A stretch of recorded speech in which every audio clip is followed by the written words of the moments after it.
Hello and welcome to Talk a Good Games match preview of West Ham United against Leeds United at the London Stadium, our final home game of this season. But we've still got another 2 games to go after this. We've got away to Leicester, then we've got the Conference League final in Prague as well. Just a reminder. Gonzo, can I get your thoughts on Leeds, please? Yeah, a big club, massive club, vociferous home support, and they've been down a long time. As well, it was interesting actually. I had a little chat with Brian Dean the other day, didn't we, over on Patreon, and obviously he played for Leeds twice, and obviously played for West Ham as well. And I mean, you could tell he's very upset, actually. Yeah. Very upset about what's happened to Leeds, and I totally get it. He's a proud, and he never actually said that, nor would he. He's on a West Ham video. We're West Ham fans. He's not, he's not going to go on there and overly talk about him being a Leeds fan and all the rest of it. I don't know, he initially scored the first Premier League goal for Sheffield United, but he's a proud Yorkshireman. You can tell that, and it's clearly hurting him about Leeds because they had just such a dip after they had an overspend under Peter Ridsdale, went down, and it took him eternity to get back up, and sometimes it does. And not the only ones. Sheffield Wednesday are another big club. It feels like they've been gone forever. Just some clubs are big enough that when in the top flight they just get 40,000 fans, right? And Leeds are one of those. And I don't know. It seems like they're all going well with Bielsa. In all honesty, do you think they got it wrong, sacking Bielsa? Obviously, you say it with the benefit of hindsight, but I'll give you my thoughts for a second. But do you think they got that wrong? I don't know. I think he may have been able to turn it around. I think one of the suggestions was Bielsa was he'd run the players into the ground. I don't know how true that is. He trained them too hard. That's what you heard. So would they have got to the end of the season and had a second wind, or would they have become more and more fatigued? I don't know, but at least they had an identity under him. And I think what you do is by swapping the managers in the way you do, it kills your identity. And I actually think Jesse Marsch came in, didn't he? And I think he still had them sort of playing a little bit of football, but it was I think he was still they were still working quite hard. But the style changed again, and they changed it again, and they've gone and changed it again. And Allardyce is there, and you know what? Maybe Allardyce will keep them up, or whatever, but they haven't got the players there for that. That's the thing. He spent so long bringing in these players who play in the Bielsa way with the high press and lots of attacking and technical players and all the rest of it. I don't know. He's a really, really good manager. I think he'd have kept him up last season. The question is, would he have been here this season? Would they have given him much financial support that he could have gone on and pushed on? Because what he was able to do with players like, really sort of average players like Harrison, isn't it? The guy that scored a hat-trick against us, his name? Yeah. Amazing how you get someone like that playing, and Bamford, who were basically journeymen and rejects, really, from bigger clubs. But he had them playing like absolute stars, and he'd blend them with a top quality player like Phillips and then get good players in on loan when they were kind of Ben White there, didn't they, for a while? There's a lot of good there. You don't see that much good stuff there anymore. So I don't really know what's going on. But yeah, I mean, they look like they're on the decline now. Yeah, I quite like Leeds, actually. I've got nothing against them whatsoever. And to be fair, I could say that about a few clubs down the bottom. And that's why it's a relegation battle. It's quite harder than neutral because there's nobody I really want to see go down in particular. But I did think, and this is where I can be a little bit hypocritical given what I want at West Ham, but this is where I think sacking your manager can be a bad thing. And I do think sacking Bielsa was the wrong thing to do. I thought it was at the time. Obviously, Marsch came in and kept them up. I didn't buy into this Marsch kept them up or Marsch saved them. I thought, well, I think Bielsa would have done that as well. There's a little bit of that with Crystal Palace at the minute as well, which is, well, sacking Vieira and got Hodgson's kept them up. There's an element of me that thinks, well, I think Vieira might have kept them up. The thing is, Roy Hodgson had really easy fixtures coming after it. I can't prove it. We don't know. It's just an opinion. And my opinion is Bielsa might have kept Leeds up, and then don't know what would have happened this season. But at least it was his players. At least those players were able to play his way, and they were able to play his way. And you look at what they've got now with Sam Allardyce. You've got like Bielsa at one end of the footballing spectrum of the way he plays here. You've got Allardyce here. Then in the middle, you've got Marsch and Gracia, and it's like they're like hybrids of some sort. They're still different, but they're hybrids. And you think there's no unison whatsoever between our last 4 managerial appointments. And I mean, Allardyce is just desperation. It's literally just finger in the wind and hope something happens for you kind of thing. It's 2 million if you keep us up. There you go, Sam. Let's see what you can do kind of thing. They've got nothing to lose. They had to get Allardyce. I think they've done the right thing getting Allardyce in for 4 games because they had to try something. They were getting relegated if they didn't change it. But it's the bit in the middle. It's getting to Allardyce. That's the problem. Orta's obviously left. I mean, West Ham are linked with him. I couldn't think. As a director of football, no, thank you. I'm looking at Leeds, and just to speak about what you said about Brian Dean when he said about Leeds, he was very pointing the finger at the player recruitment, saying we've wasted a lot of money. They brought in some players. What the hell is going on? He was responsible for it, and he's disappeared now with the mutual consent. And West Ham are linked to him. I think, please stop. This is the guy that's the most responsible. He's got a large part to play in why Leeds are in the bottom at the minute. But there's just.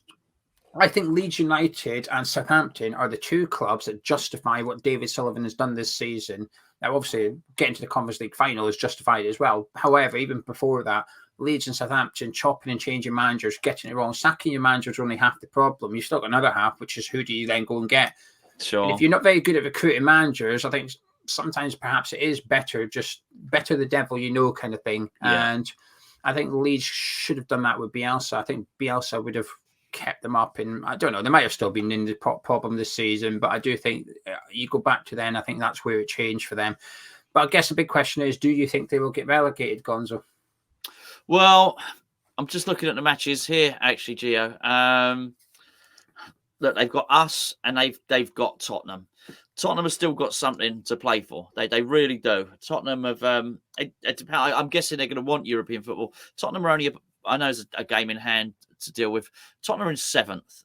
What does Conference League get?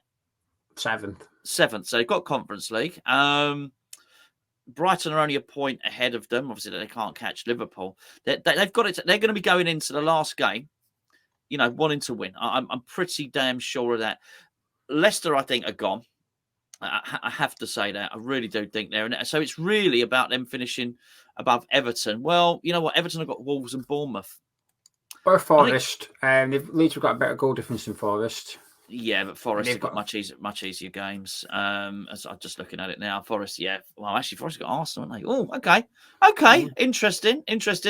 I think Leeds are going down. If I'm honest, Forest have got 2 wins in their last 5 games. Leeds haven't won a game in their last 5 games. Probably goes back longer than that. I can only see 5 games.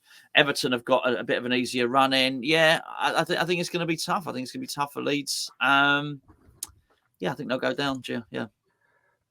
It's difficult to call because it hinges on this game. Obviously, they got the Spurs one as well, but it hinges on this one. And I have to be honest with you, I think Leeds are very fortunate that they've got West Ham off the back of us qualifying for a final. They call it a hangover or whatever. Will possibly rotate the team. Will the players be bothered? Will the fans be bothered? Allardyce will be up for Allardyce will be bang up for this one. He'll be sat in the conference and going, "Those what about West Ham trying to rile us up and whatever." And if I was an Everton or a Leicester fan, I'd be looking at this Leeds West Ham fixture thinking, "Oh, bugger off." That's, for sure. They've got a good tier because Leicester then thinking, "Well, we play them," but then they probably won't rotate the team as heavily against us. We're going to see a different West Ham. It's a bit like the argument with Ivan Toney at the minute, which is they banned him now. Brentford play Tottenham this week, and obviously Brighton fans are saying, "Why didn't you just let him play the last 2 games of the season so it's fair?" But now Tottenham get to play Brentford without their main man, and everyone else has had to play Toney, despite all this allegations going on for months. We've all had to play Brentford with Ivan Toney, and now the last 2 games of the season, those 2 teams have an advantage playing Brentford because Ivan Toney's not here anymore. So it's just the way football works sometimes. I guess you get a little bit lucky and you get a little bit unlucky sometimes. I think Leeds are probably in the lucky camp going into this one. Players you admire? Oh, just so you know, I think Leeds will go down as well. I'm going to say yes, Leeds go down.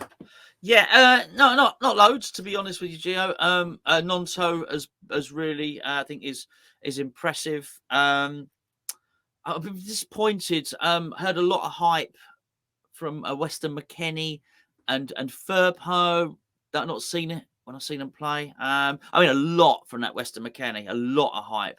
Okay, nothing special. Okay, score now. Score against us. Now I've said that. That's what happened. There you go, Leeds. Done you a favour there.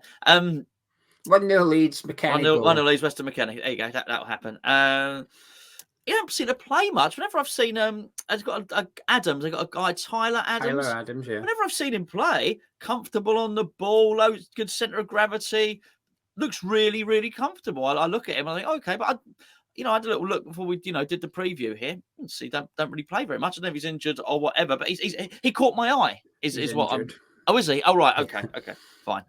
Aside from that, not nobody else really.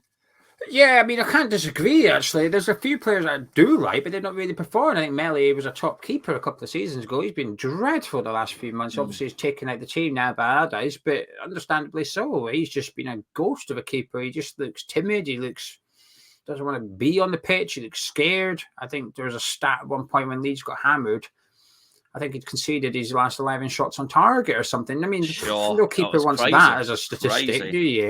No. Not all his fault, of course, but it just batters you as a goalkeeper. Didn't he? Sam came in and changed him.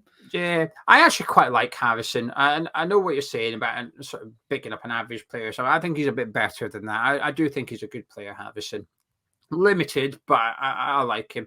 But there's a lot of players that's gone to Leeds. It's like Mark Roca as well. I watch him one week, he looks really good. The next week I watch him, and he's just not there. And Tyler Adams, I'd put in that. I agree with McKennie. A lot of hype about him. And to be fair, I was looking forward to seeing him play. Come in, and you're watching him thinking, bits you can see what he's about, but other times you just think, well, where are you? Aaronson's been a complete and utter shambles of a signing.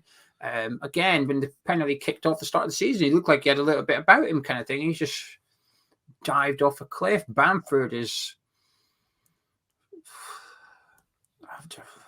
I don't know. That miss he had a couple of weeks ago as well, then he missed the penalty, and you're like, oh, could it get any...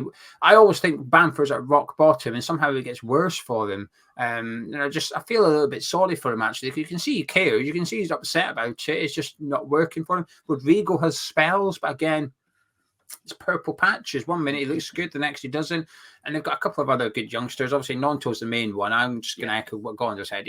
Why he hasn't played more, I don't know. Gracia wasn't playing him very much at the end of it. And I thought, he's your only threat. That Sierra Stera looks good. Somerville looks good in spells, but it's just patchy. Lots of ability, but there's not really any consistency or big performances from them.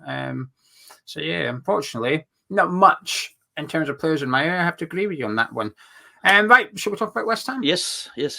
Before we do, I just want to point you in the direction of some giant signed Julian Dicks merchandise. Have you ever wanted a shirt signed by the legend? What about a print signed by Julian Dicks, or Julian Dicks' upcoming book, which comes out next month? Well, you can get any of those three things via our online store. Go to hammerschatstore.com/Julian Dicks, or the link is in the description. Over the next couple of weeks, we are taking pre-sale. So whatever you order, you're guaranteed to get, but we will have limited merchandise. Then after that 2 weeks, there'll be very, very little numbers, because myself and Gonzo essentially are doing a private signing session with Julian Dicks. We'll get photos, we'll get videos, so you can see all the items being hand signed by Julian. So you can get, like I said, shirts, prints, and books. When you go on eBay these days, you see something signed, but there's a little bit of it. He says, is this real? Is this genuine? Well, I do it. Trust me, I've done it. I bought a shirt for Charlie, and it turned up saying, to Bevo. I mean... Yeah, it is true. It's difficult, right? It is true. I bought an Elvis Presley DVD, and it was signed by the man himself, and I'm a bit suspicious. Oh, for God's sake. I'll let you have it. That was quite good. That was well done. But yes, so we like to think you trust Hammer's chat, but even if you somehow don't, even if you're a bit suspicious, don't worry. We'll have photos and videos of it. So yeah, link in description below. Get yourself a signed Julian Dicks shirt, print, or book. Right, team news. Only Skamaka is missing. Sufal was back on Thursday night unused, but he was back on the bench. So only Gianluca Skamaka is the absentee for West Ham this weekend, unless someone picked up a knock that we're unaware of. However, it looks like everyone will be fit and ready to rock and roll. But should we use them? That's what we're going to discuss, Gonzo. It'd be an interesting team selection for Moyes, and I want to ask you about, I guess, integrity of the Premier League going into this one, because as I've just discussed, Leeds are in a relegation battle alongside Everton, Nottingham Forest, Leicester City. So there's a lot of other teams relying on us against Leeds. When we played Brentford last week, there was very little consequences of us getting beat by Brentford. They're in the top half of the table. They're not going to get European football. there was a bit of a dead rubber element to it, but there's definitely not a dead rubber element to this game. 3 other sides are relying on us beating Leeds United. Do you feel an obligation to field a strong team? No, I feel an obligation to West Ham because Leeds can still catch us. If Leeds thump us and then they beat Tottenham, Leeds can catch us. So we just deal with ourselves, and the integrity of the Premier League can take care of itself. So we could do with a point from this game, and I would expect us to play for one, quite frankly, and just get it done. So because my ideal would be some players, probably exerted themselves mentally and physically over in Holland in the semi-final there. So I would like to maybe freshen things up a bit there and give players a little bit of a mental rest. Not all of them, but a bit of against Leeds, but have a team strong enough to gain a point. And then against Leicester, I would like us to play our cup final team as a practice match. All right. That's what I want us to do. I still think that gives integrity to the Premier League in both instances, because basically it means against Leicester, we're playing our best team. The team we deem that we think is good enough to win the European final is what we'll be putting out against Leicester. Okay. I'll read out my team in a minute. I think it's a strong team. And if Leeds think they're going to rock up, actually, who's rocking up? Yeah, they are rocking up. If Leeds think they're going to rock up, and have their tummy, and West Ham are going to have their tummy tickled with the team that I'm putting out, it might not happen like that. The team I would suggest is infinitely capable of beating Leeds United. My mindset's the same, whether it's West Ham or any other team. There's 38 games in the season. You pick your team for that week based on everything. You take everything into consideration: fatigue, injuries, any upcoming suspensions. So, for example, if Arsenal play Man City next week and they had a game in between, but Odegaard was 1 yellow card away from a suspension, and you don't want to play him, don't play him, kind of thing. You want to remove the risk of suspension, you do that. The manager's job is to manage the squad for 38 games a season, not for 1 game a season. And unfortunately for Everton, Leicester, and Nottingham Forest, you're in this position because of you, not because of West Ham. You get yourself out of it. You get to the match day 37, which you are, and you're relying on West Ham. Well, you've done tough. Unfortunately, it's tough. Every team, look after yourselves and don't worry about anybody else, kind of thing. Just like I would never expect to rely on anybody else to do us a favour to keep us in the Premier League. I'll be honest with you, I forgot we need a point. I think it's because the goal difference is so significant between us. I think we could almost lose 1-0, and I think they're not going to go out and beat Spurs 6-0 or whatever it is that is required. And to be honest with you, they wouldn't try. If Leeds took the lead against Spurs, they're parking that bus to get the 3 points because it's going to keep them in the Premier League. Absolutely. They're not going for goal number 3. They need the goal difference swing against us. Yeah. It's sort of because it's whatever it is, 13 points. They need to beat us 5-0, basically. Still a good point. Point, which is we do have something to lose here. Leeds can't catch us. So with that in mind, talk me through your goalkeeper and your defence, please. Well, it's Fabianski in goal, as I say. Just remember, the Leicester is the game I will practice for. I think we feel more benefit from resting players for the Leeds one. So it's Fabianski, back 4 of Soufal, Kera, Ogbonna, and Emerson. It's a good back 4. Very similar to mine. I would play Areola and go this game and Leicester. Let Mark Sharpness. Let's get him up. Let's keep him in his peak condition. If he plays with defenders that are going to play in the final, happy days. But Abiel and go. 3 of the back 4 matches. Soufal on the right. I think that's an easy one. Just back from injury. Let's get him in there. Kevin or Ogbonna in there. And I've gone with Creswell over Emerson. I think when I'm looking at the Leicester game, there's probably 1 or 2 players I'd probably rest. I would do it differently to you. I'd probably go like a hybrid team this week and a hybrid team next week. And I'd probably rest Creswell a little bit nearer to the Leicester one. So, Creswell left back for me. Moving into midfield. I got Cornet on the right. What about your centre mid? Oh, you're coming to... Okay, carry on, sorry. I know your information. Of course you do. Downs and Paqueta in the middle, and Benrahma on the left. But, Declan Rice will play a half in that game for me. It's his last game for West Ham at home. So I think it's important he plays the second half. But we do need to rest him up a little bit there. And I don't feel it's... I mean, look, I think there are 2 or 3 players who this will be their final game for West Ham. Can you just run through your midfield again? Sorry, I think I know what you said. But you said Cornet, Downs, Paqueta and Benrahma. Is that what you said? Yeah, as a midfield 4, yeah. I'll question you about someone in a minute then. So I think, there's a certain level of sentimentality for Declan Rice because he's the captain, but he's also our best player. So there is, it's not like I'm bringing him in and weakening the team. Yeah. So I'd probably give him and Paqueta half each just to keep it nice and strong. Because I do, hey, look, never mind a draw. I want us to win our last games, and I don't care about Leeds. I'd quite like to, particularly to. He said a lot. He's done a lot of trash talking.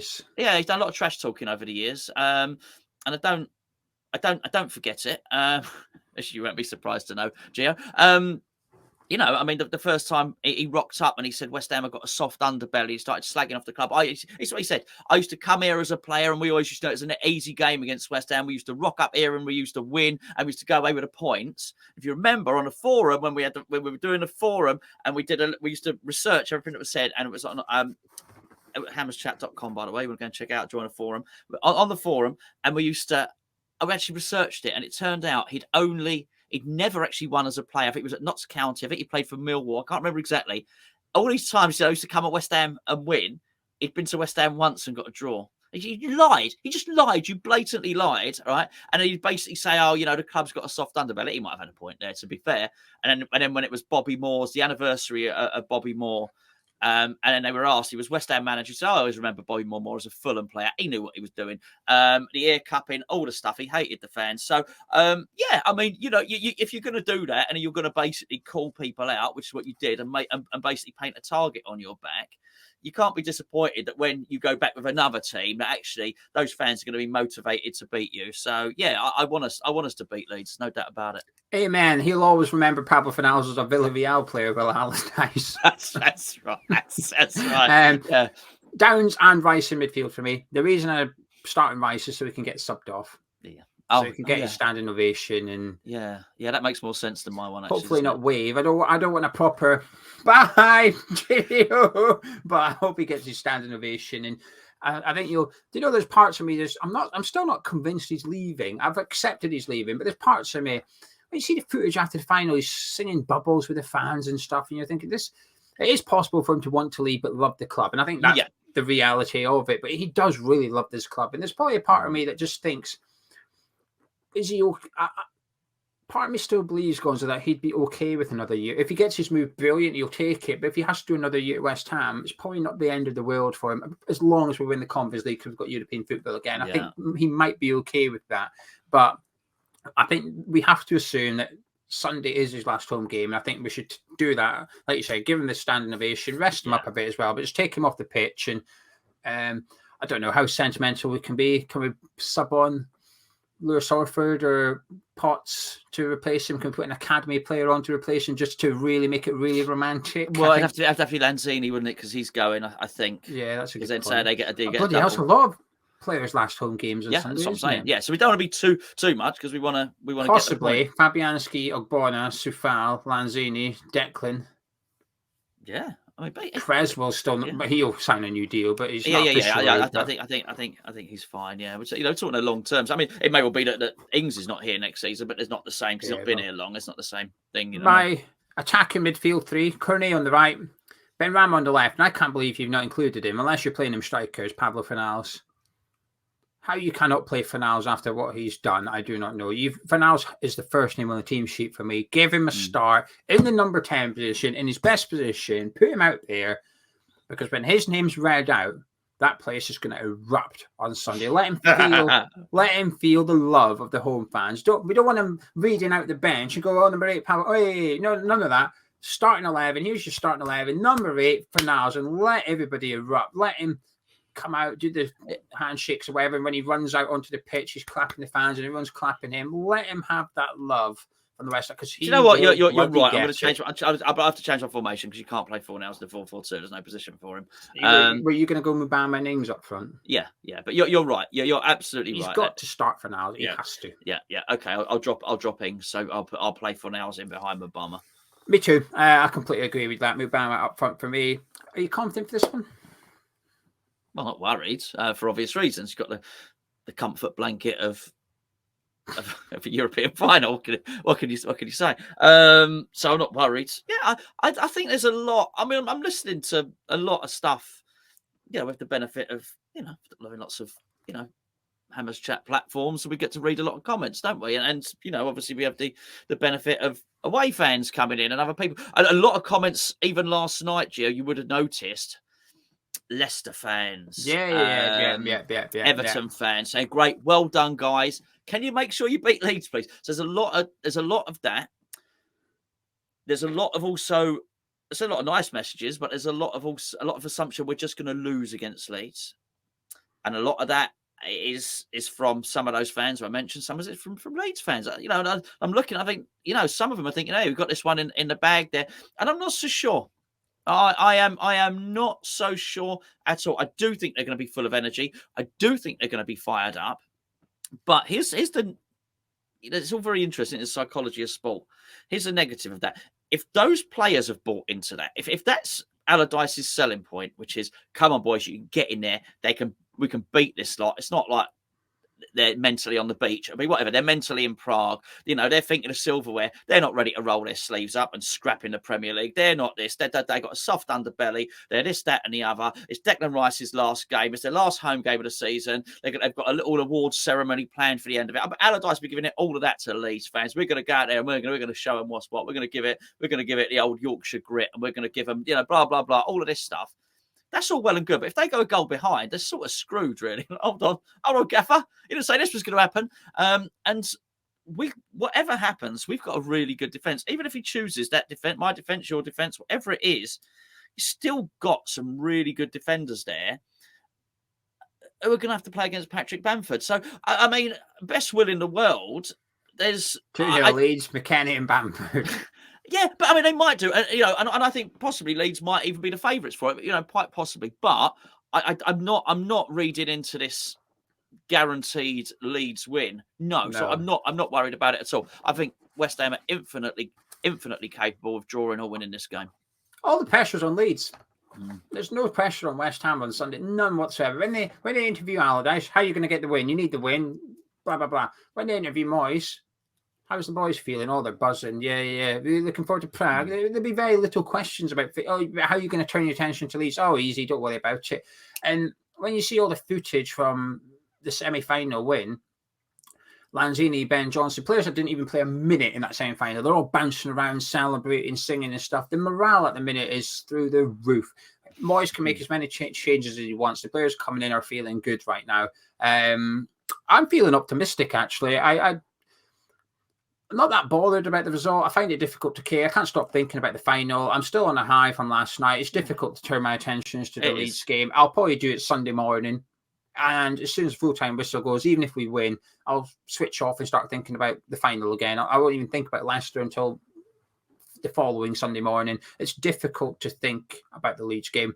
So, yeah, I'm quite optimistic. I don't think Moyes will play our teams, by the way. I think he'll go pretty strong. I think he might rotate 4 or 5 at the most, but I think he'll go pretty strong. And even though me and you sort of dismiss the integrity of the Premier League, I do think Moyes might have an element of, we've got to be fair here. And also, like you said, we still want the point. Yeah, he wants the point. That's what he'll do. We still need the point, and he will have that in the back of his mind. And he does actually have a good record over Allardyce recently, Moyes. It's been quite a while since Allardyce beat David Moyes. So throw that one into the equation. So can I get any final words from yourself, Gonzo, as well as your all-important score prediction, please? Well, looking forward to it. It's been a real season of pressure for us. There's been very few games since October where I haven't looked at it and worried, have some level of concern. Leeds fans will know this because they'll be worried about games, So it's nice. It feels like it's been a right old slog, and it feels as it would when it was football or anything else. You feel like the pressure's been taken off your shoulders. It's hard not to just enjoy it, It's So I am allowing myself to enjoy it, and I'm looking forward to seeing what happens in the Leeds game. Looking forward to it. Allows you as well when you're not to actually start concentrating on individual performances. I'm looking forward to seeing him play. It'll be a nice opportunity maybe for Cornet to do something.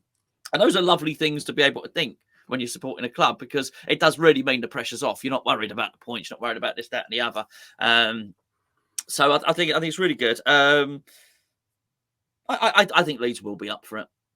I think ultimately they may well be disappointed. I don't know if Maybe they'll think a point's good enough for them, and they can go in for Tottenham. I'm not sure. I don't know. Yeah, but I think ultimately they might be disappointed because I think it might be a 2-2 draw or something.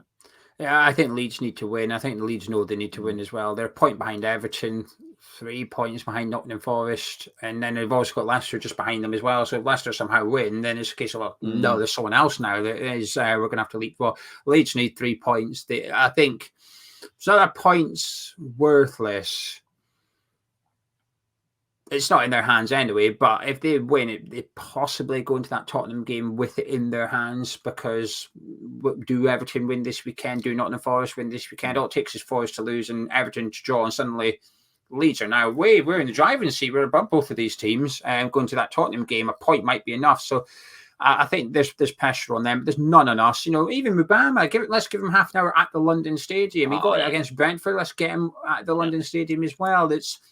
It's going to be a wonderful occasion on Sunday, actually. The fans are going to be just jubilant. Everybody's just going to be bouncing around with happiness because of the fact that we're in a European final. And the pressure is off a bit. And I actually think we'll perform quite well. I think we'll do all right. I'm going to say West Ham 1, Leeds 1, actually. I think we get a point. Leeds can't catch us, and we kick Allardyce closer to the champion. Not that he'll be there next season, but it's another relegation on Allardyce's CV. Happy days. And which was his last job, wasn't it? His last job was a relegation. Yeah.